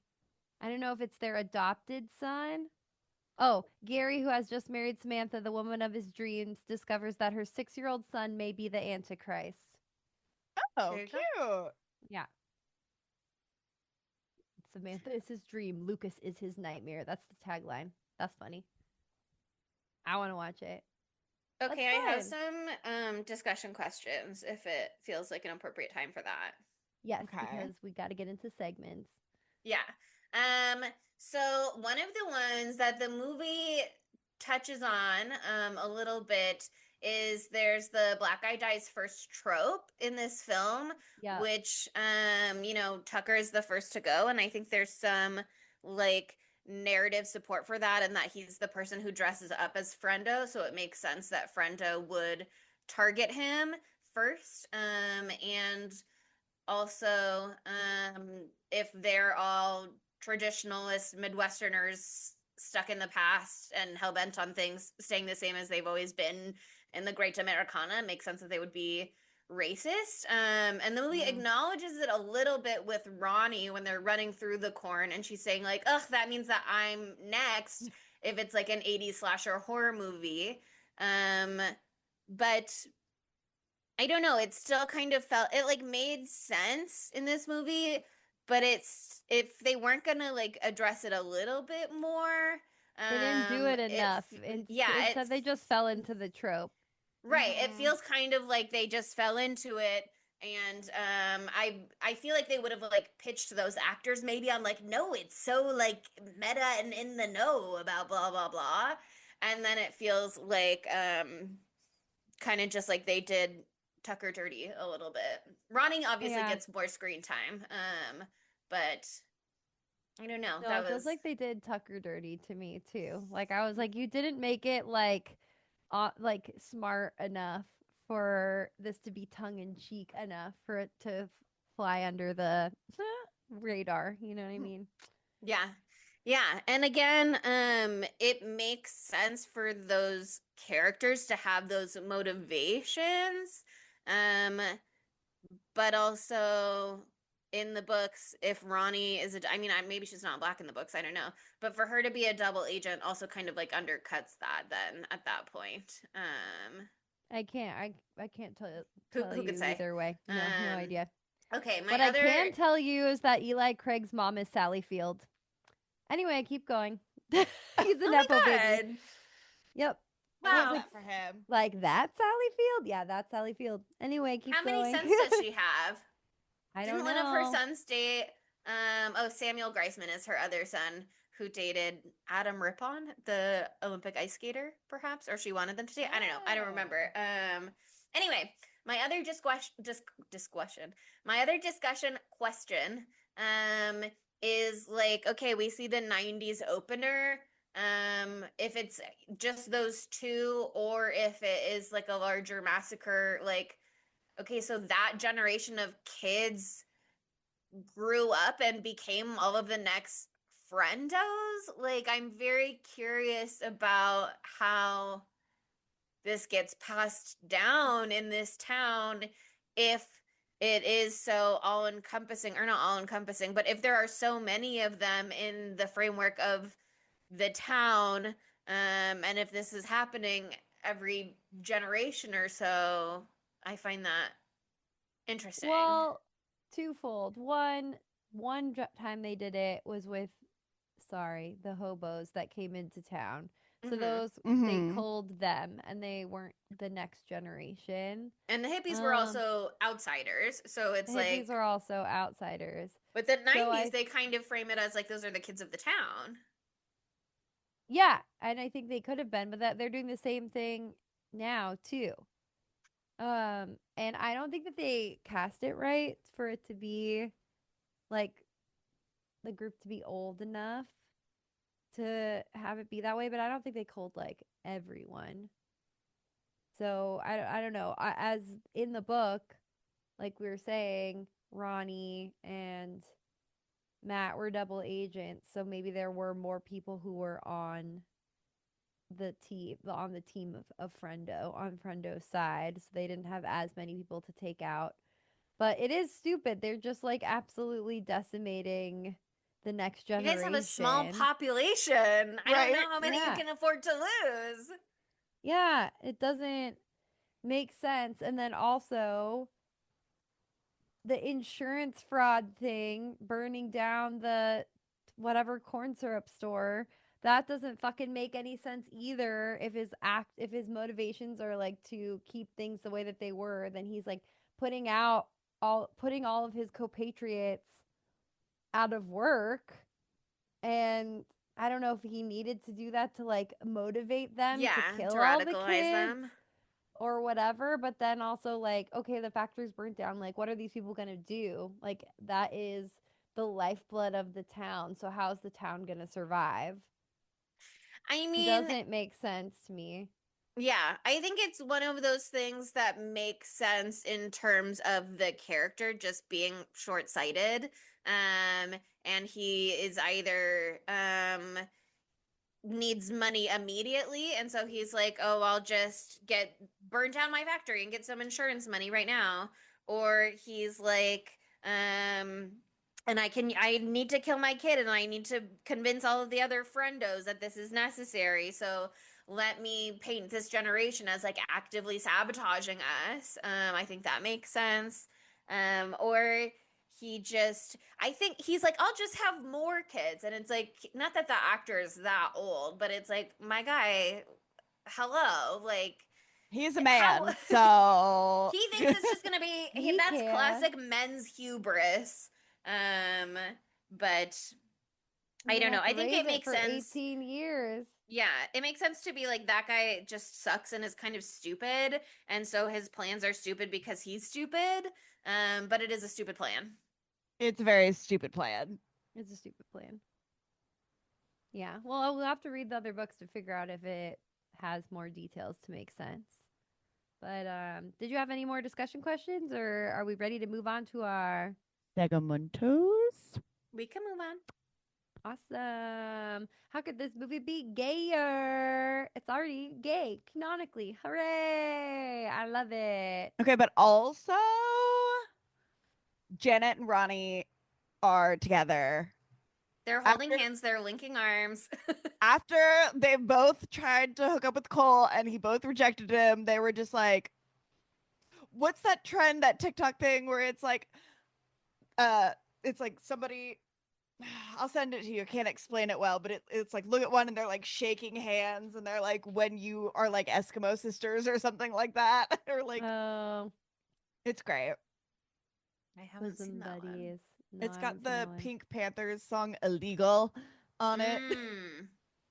That's so funny. My name is Pink and I'm really glad to meet you. Oh my God, thank you for saying that, because I must have listened to that song the other day and that part of it was stuck in my head, and I went through a bunch of Pink Panther-esque songs yesterday being like, what song was that? Illegal. And I must not have clicked it because I was like, I'm not finding that bit. But Kesha's new song Attention came on and I did shake ass. So I'd like to give that song a shout out, because I started shaking ass and then I went, what is this song? And I looked at it and I was like, okay, they haven't all been bangers lately from Kesha, but that one I think may be a banger. Was. This entire time I have thought that Pink Pantheress name was Pink Parentheses. Do I have dyslexia? Okay, boomer. I was like, Pink Pantheress. That's so weirdly close to Pink Parentheses. That's so weird. There are two artists that have names that sound so similar. What a coincidence. Who's but the yeah, clown I think now? It's still me. Who's the dumb Janet bitch? And Monica. I think Janet and Ronnie are together, and I also think there were vibes for Matt and Tucker, because Matt, was he shirtless pumping iron in his garage? Yeah. And he is being like, check this out, Tucker. And then he's like showing off a little, and also the pop music that he was working out to. I was like, this is giving vibes a little bit. I think the sheriff wants Quinn's dad, Dr. Dad. The sheriff, aka Will Sasso from Mad TV. AKA friendo number 1 or friendo number 2. I guess Cole's dad is friendo number 1. He is. I like that actor. He's so funny. I loved Mad TV back in the day. I think it's important to note that if what we are saying is true, then Quinn is the token straight friend. Wow. She's off to college. She could become a bisexual. We can only hope. I hope. Do you think she'll develop a clown kink? I don't think that's how it works. I think the opposite. Listen, But sometimes you develop kinks to process your traumas. Trauma goes That's a lot of and different maybe directions. she could only fuck people wearing clown noses. Looking at you, Monica. I know that fear boners are a thing for men, so it makes perfect sense that a woman would have similar psychological motivations. Dear Christ. Just like how I've had 3 stalkers, and I do read a lot of stalker dark romance books. So and you process in whatever way works exactly, for you, babe. that's what I'm and saying. We aren't here to yuck your yum. And we aren't here to yuck your yum. Yeah. But that's what I'm saying. Do we think she's developed a clown kink? Still no from me. What if she's off to go to clown college? That's pretty gay. Then she just like drives away in the VW bug at the end. Be fucking hilarious. I think that's her the just main like, plot. Suitcase in there. She's and actually then she polyamorous. She has 800 people living in her car. Or what if like she'd been in the normal car or whatever and everything's normal, and then she gets to college and she steps out of the car and her shoes go squeak, squeak, squeak. That's the opening and for the that's second movie. The end. Yeah. We'll have to read Friendo Lives to find out. Yeah. Okay, back to gay stuff though. Do you think that Rust could be bisexual? Because I think Cole for sure full gay, but Rust I think could be bisexual. Why do you think that? I just think there's space for that in the narrative. Well, definitely. And I don't think he was trying to get with Quinn. No, I don't think so. But I also think, maybe that would give him space to, I don't know. I'm not to imply that it's easier for bisexual men to come to terms with their sexuality than gay men. I would say it could be objectively harder. Yeah. Bisexual men have it bad. Yeah. And also there's the whole concept of bisexual people being like, everybody just feels this way. This is just, that's just how you feel, but you date men or you date women or whatever it is. But I don't know. I like him to be bisexual and I like Cole to be gay. Okay. I can support it. I love bisexual male representation. So that's what I want for them. That's what I want. Anyway, any more gay thoughts we'd like to share? So many more gay thoughts. Besides me. Besides me, who's the dumb bitch of this movie? Where's Matthew Lillard, Monica? Oh fuck. Well, wow, dumb bitch again. Dumb bitch again. I really wanted the episode to be less than the movie in length, and so I'm trying to get us there, but it ain't gonna happen. Segments. Monica not outrunning dumb bitch allegations this episode. I already said that I was the dumb bitch. Okay. Okay, I think Matthew Lillard could be one of the one of the fully masked friendo, like the one who kills Janet. He's the one who got his hand shut off. No, he's the one that kills Janet, who is like meditating, and then the phone, and then the burned face. Is he meditating? That part was funny. But I think that he should be the dad. I think he should be Quinn's dad. I like the dad. I like the dad, but I would prefer it to be Matthew Lillard. He could have been the teacher. Sweet role for him. Oh, the teacher would be fun for him. The teacher would have been a sleigh. That would have been really fun for him. He would have been crazy. He would have stuck his tongue out for sure. I think he could have been Rustin. Back in time, yes, for sure. A young Matthew Lillard could have been Cole. Yeah, they would have 100%. 100%. Actually, young Matty Lily as Cole would have ate the boot house down. Totally, I agree. Especially if he was like fresh off of Scream. Because then trying to frame him as the killer suspect in the beginning would really have popped off. Because it would have been like, it's always the boyfriend, and here's this guy who's come along to be the love interest, and oh, didn't you see him in Scream, and blah blah blah. I would have loved that. That would have been really good. This would have been And then really it's fun. like he's innocent and he's gay. Gay. What we've been looking for. That'd go so crazy. It would. If we could have gay Matthew Lillard in a slasher movie. I mean, we already had that once, but we could have it again. Repeat. Gay Matthew Lillard who survives a slasher movie. Yeah. It would be really nice. And is innocent, but gay. Innocent. Okay, cool. Now it's time for the dumb bitch. Besides me, who's the dumb bitch?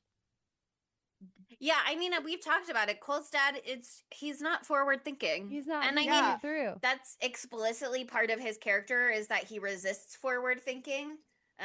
So that feels like a gimme, but I'm willing to give it to him. He wants it. He wants it so bad. He's the one. He's not thinking this through at all, and he's ran his town into the ground, and now they're childless. Right. There's no future. They've got no factory. They've got no heir apparent. And he's not even gonna be the mayor anymore because he's not there, and Quinn's dad's gonna win. Exactly. So he's not even gonna have his institutional power. Exactly. Dumb bitch. Okay, that brings us to our knives out of 5s. Chelsea, set the scene. On IMDb, this movie has a 5.7 out of 10. The real dichotomy is on Rotten Tomatoes, where it has 73% fresh from critics. I guess it's not as big as a gap as I thought for a second there. 73% fresh from critics, but 59% rotten from audiences. So it's only a 14 percentage point difference, but it is the difference between fresh and rotten. Mm-hmm.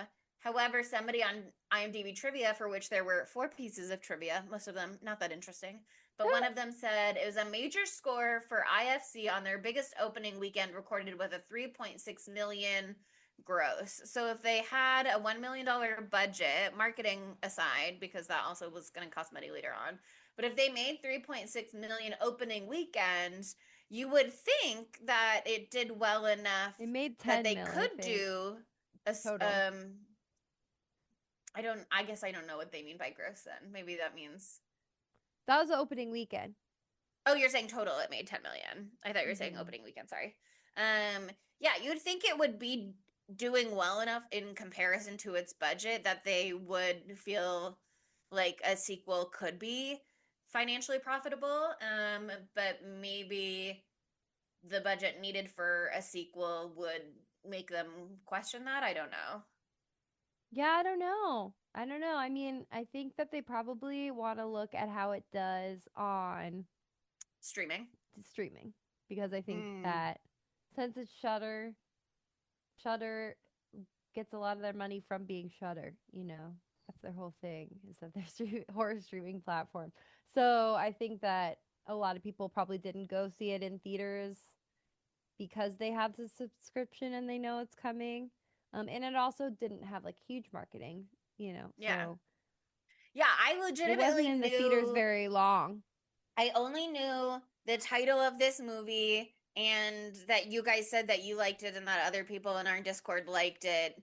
And that was like legitimately all of the exposure that I had to this film until I started my Ginny and Georgia TikTok journey. I literally saw like a shit ton of ads for it somehow. I don't know how. They knew you were the target audience. Here's the thing. Anybody who didn't see this on the big screen fucked up. It was so fun. I asked you if I should go see it and you guys said IDK. We didn't know if you'd like it. Sorry. Could have gone either way because it's rather dumb. Experience. You never know. In 20 years, they'll do a re-release because it'll become a cult classic. I have a projector. Maybe they'll do street food cinema or something. Show it in the park could be fun. This would be screen. I can put it on this summer for you, Chelsea, if you feel so moved. I won't we'll watch also it gather with an audience. We can watch it when I'm home for Halloween. Okay, maybe that'll be enough time for me to be ready to circle back. Yeah. Maybe I'll be reinvigorated by reading Friendo Lives and the Church of Friendo. Anyway, who wants to go first on this one? I can. 5 out of 5. I fucking loved this movie. Oh my god. It's so fun. And here's the thing. I fucking love a clown. It's a That's good real. clown mask. We didn't talk about that. The clown mask was good. It's good, like, design. It's good. Like, you get fun background lore. I'm now want to read the books. Like, I'm invested enough. Like, I want to continue this series. I don't know, depending on if we get a second one, like what happens. Like, I don't think Friendo will crack the like pop culture clown, like Art the Clown or like Pennywise the Clown has. He doesn't have a cunty little top hat, so what are you supposed to do? He Well, neither needed a does hat. Doesn't he have a little hat?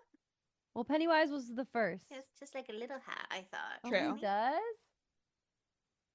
Friendo. Anyway, keep going. But again, I love clowns. I think this is so funny. A jaunty cap. Oh, it had been done before. It's the exact same one as Art the Clown's. It's also a tiny little top hat. I love a clown with a cunty hat. But like I've already seen this movie 3 times now. I will rewatch this. Like, it's funny. I will recommend it to literally everybody. I was down for Clowntober. I'm glad Which that we didn't still have can to do. go all the way there. Monica's Here's like, I want to do swerved. the first remake so bad. The first I wanna one. do the first The one, second not one. the second one. The second one wasn't that bad, but then Okay, we can do the Terrifier second 2. That's 3 clown movies. I can find one more. I have faith in myself. Clowntober I'd be it clowned is. out. I don't know if I can handle Clowntober. You gotta be down to clown, Monica. I'm down to clown, but I'm going next because I'm not going to be as enthusiastic as Sydney, and I think Chelsea will be more enthusiastic than me, and I don't want to end on a stinker note. Sandwich. I don't think that it's as fun at home, so I didn't have as much fun this time around, but I still had a lot of fun, and I think it's just fun. It's just a silly movie, and it's fun, and it's gay, and that if it wasn't gay, I wouldn't have liked it very much at all. But because it's gay, I fucking loved it for that reason. But I don't think it's like the perfect film or anything. And I do think they made some weird changes from the book that makes it kind of lose some of the heart that it did have, or some of the emotional stuff, and like some fun twists and some of the bloody nasty, which is what I'm here for, you know. So I hope they can do a sequel so they can go balls to the wall for the next one. But I'm gonna give this one like a 3.8. I feel like that's pretty good. I was gonna give it a 3.5, but I decided to be a little bit nicer. That's so sweet of you. I think that this is I don't know that I ever would have watched this if the TikToks hadn't popped up on my feed. But maybe that is a flaw in the marketing. Maybe it's because it just like it didn't clown movies aren't necessarily my thing. I am not into the Terrifier movies. Pennywise doesn't really do it for me. But this much more like grounded approach is more my style. So like obviously that was not something that they wanted to give away in the marketing. That's because that's kind of the twist of the movie in many ways.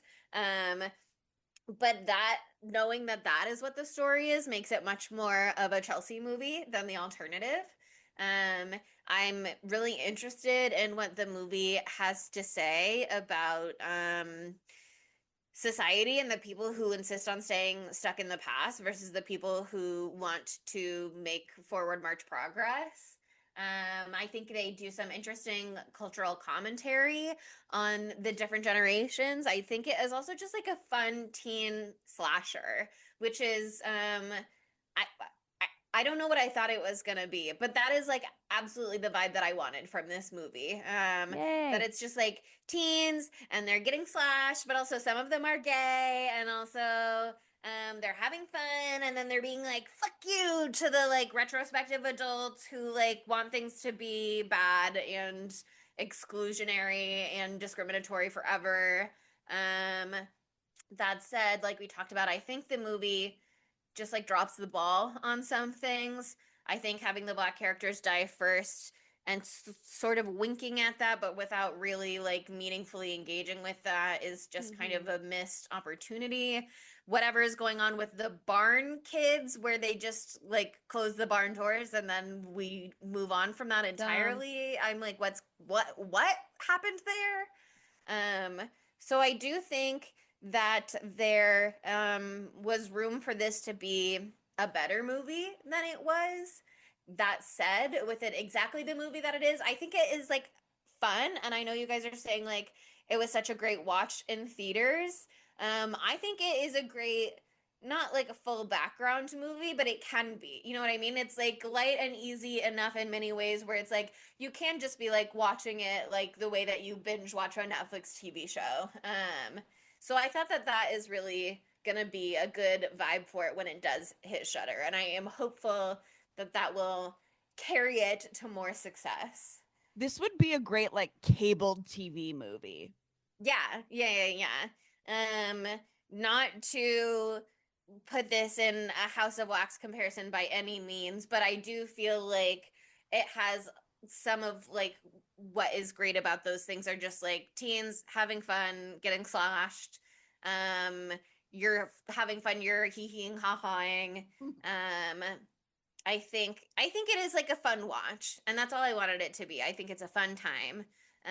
So I'm not like wowed by it as like a product of cinema or whatever, but I think it's a blast. So I'm gonna give it like a 4.2. Nice. Well, that wraps us up for Clown in the Cornfield or Corn in the Clownfield if you're speaking Corn in the Clownfield, corn in the Clownfield. from the heart. Jesus Christ. Oh my God. I don't know what the fuck that was. But we have a sound. We have a sound. We have a theme. We found a theme. We're moored once again. The theme is, unless something goes crazy for the last week of this month. Crazy. Right. Wait, is this the 5th Tuesday month? Yeah. Okay, the 5th Tuesday doesn't count. The 5th Tuesday is whatever we want, but maybe probably this will be the theme. The 5th Tuesday, I have an idea of what I want it to be, and it does not fit this theme. So we'll see what happens. No one knows. Nothing is set in stone. But what we're doing next week is also a film from 2025, and Sydney's actually going to be the one who introduces it. Yeah. We're completely away from what we were doing right now, and we're doing a movie that is not a clown in a cornfield, but there are unfortunately fields. There are fields. There are fields. Yikes. And that's a connector point. But we are doing Sinners. Okay, this movie really took the world by storm, and there's been so much discourse about it and so many like think pieces and articles and stuff, and I haven't read nearly as many of them as I wanted to. So thank God we're doing it on the pod. Then it becomes my job to do just that. Now I have to do the research. I want to. I'm excited. Was so good, and I unfortunately had like a 3D experience because the AC in our theater was broken and it was 95 degrees. Oh my God. So you're sweating. Everybody was that sweating. Was 40x in a different way. Sheesh. I'm so sorry. It was brutal. I'm excited to watch it in air conditioning this time. Amazing. Ugh, I can't wait to see it again. It's a wild fucking movie, and one time seeing it is not enough, so I'm sure I missed a shit ton the first time around. So let's go. I'm excited. But anyway, we talked about probably 15 different pieces of media today on this episode, and we still did talk about the movie. You should say, wow, you guys have a great ability to get completely off topic, but then you somehow bring it back every time in a 5-star review on Apple Podcasts. That'd be a great thing to say in a podcast review for us. Or a 5-star rating. You could just do that. Easy. You don't even have to type anything. You don't even have to move your little fingies. So consider it. And also, why not follow us on social media? We are at Spooky_Tuesday on pretty much everything except for Facebook and Tumblr, where we're at Spooky Tuesday Pod. Check out our website, www.spookytuesdaypod.com. And if you head there, you'll find a link to our Patreon where you can get special additional content from us. We've got some really fun trailer reactions on there, exclusive content that's getting rather ridiculous these days. And you'll have access to our Discord where you can find out firsthand how our beloved Miranda is probably mad at us that we did this movie as a podcast episode because she hated it so much. Maybe this will change your mind, girl. And yeah, we're having a lot of fun in there every day. It's a really cute community, and they're even watching Madame Web this weekend, so good for them. Madame Web? Madame Web. Fifth Tuesday? Oh no. A cult classic. I need space from Dakota Johnson. I just saw the material. Yeah, and that movie I need came out in a moment. 2024, so it's, it doesn't even it's not fit even the eligible for theme. the theme. Yeah. Anyway, Fifth Tuesday we can do whatever we want. It doesn't have to be in the theme. But anyway, we're also on YouTube, and today we have just the three of us dressed as ourselves. Nothing different here. Monica being Nothing a dumb different bitch. than the way that Chelsea we dress perfect. every day and the way that we act every day. I look the exact same. Honestly, I wear this shirt a lot, and I wore this nose on the street rather recently. So, oh my god, I know what we can do for Fifth Tuesday that's within theme. Oh my god. Okay, we'll text it to us and we'll talk about it the later. The accountant too. No. Anyway, thank you so much for listening. I'll see you next Tuesday. End the episode. We're not doing the accountant too. End the episode. She said bye, Spookies. It came out as a whisper though, because she's dying.